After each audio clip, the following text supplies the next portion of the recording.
Welcome to Quick Course Digest. Today we're diving into the huge and fascinating topic of approaches to studying religions. Now, we're not going to focus on just one single faith. Instead, we're going to explore the very idea of belief itself. And to do that, we're going to use this really cool expanding lens. Starting with the deeply personal questions that pop up inside one person's mind, and then zooming all the way out to see how those beliefs play out on the global stage. So our journey is going to take us through a few key stops.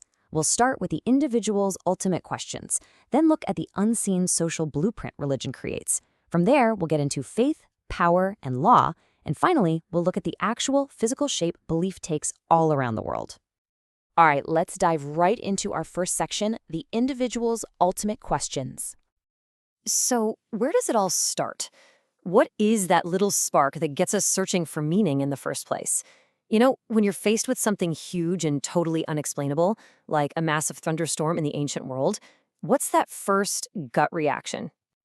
Well, what's so interesting is that there are two really powerful primal answers to that.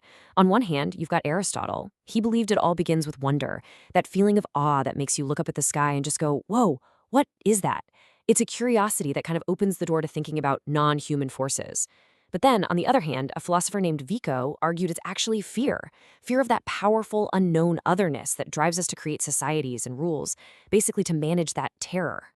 And these big questions about wonder and fear, they naturally lead us to the ultimate unknown, death. This slide shows two very different roadmaps for what might come next. In Tibetan Buddhism, there's this idea of the bardo, which is kind of an in-between state. From there, you could either be reincarnated or you could achieve nirvana, this ultimate peaceful release.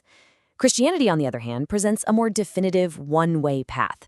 Your actions here on earth determine an eternal future in either heaven or hell. But what if you reject the whole idea of a divine answer? Well, that brings us to atheism. The core idea here is that religious beliefs ask you to accept things that just can't be proven by science. So for an atheist, the only logical response is to say, I'm not going to make those assumptions. Okay, now let's take that thought one step further. If you accept that God doesn't exist, what happens to all the moral and social rules that were built on that divine foundation? This is the heart of nihilism, the belief that without God, all those obligations we feel, social, legal, moral, they just dissolve. They're just things we made up, so they have no real binding power. And nobody captured the sheer weight of this idea better than the philosopher Friedrich Nietzsche. When he said God is dead, he wasn't celebrating. He saw it as a massive crisis. If we're the ones who killed God, then the entire heavy burden of creating meaning and value falls right onto our shoulders. It's a pretty terrifying responsibility if you think about it. So these profound answers, whether they lead you to God or away from God, they never just stay locked up inside one person's head. They scale up. They weave themselves into the very fabric of our societies, a lot of times in ways we don't even see anymore. Yeah, religious traditions can get so deeply embedded in a culture that they basically become white noise. They're this constant hum in the background that shapes our lives, but we've just stopped consciously hearing it. I mean, just think about some of the things we totally take for granted. The whole idea of a weekend, that's directly from the Jewish and Christian Sabbath. Or the reason why men in the West don't typically wear skirts, you can trace that subtle influence all the way back to the Old Testament.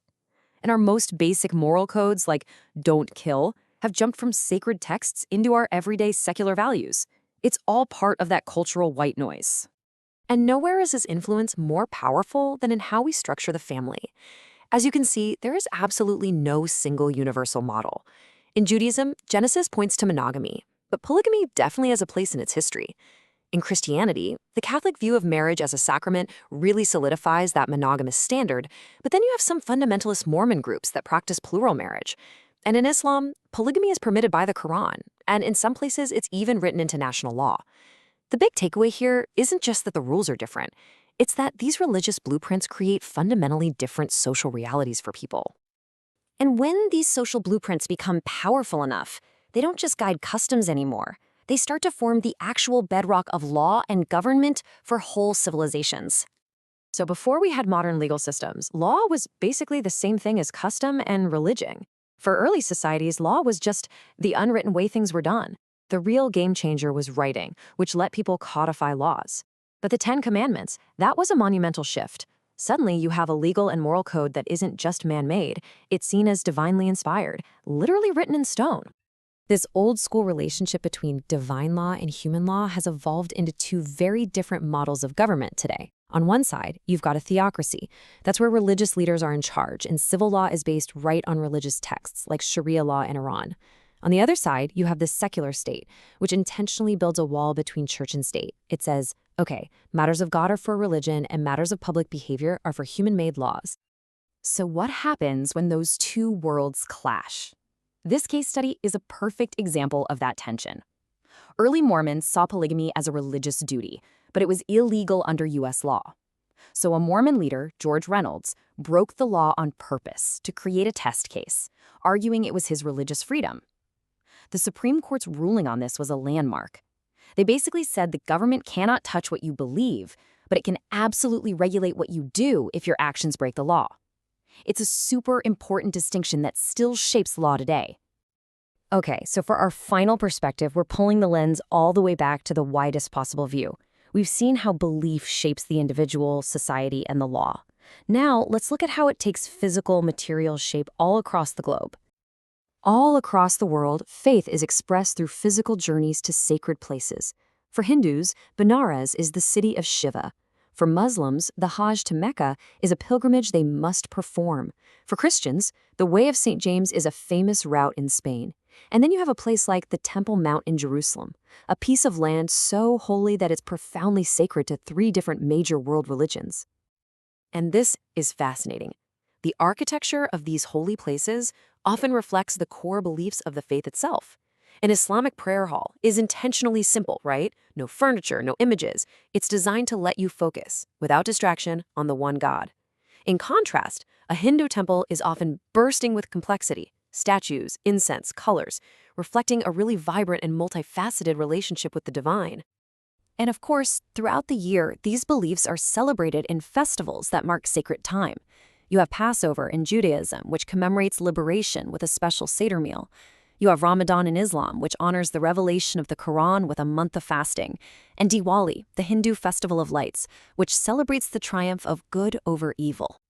So we've gone on this whole journey. We started with that first personal spark of an individual's question, that moment of fear or wonder. We've moved through social customs and legal codes, all the way to this vast global tapestry of different faiths, each one offering its own complete blueprint for how to live. So the crucial point, and the question I really want to leave you with, is this. With so many different, deeply held blueprints for life, what then is our shared common ground?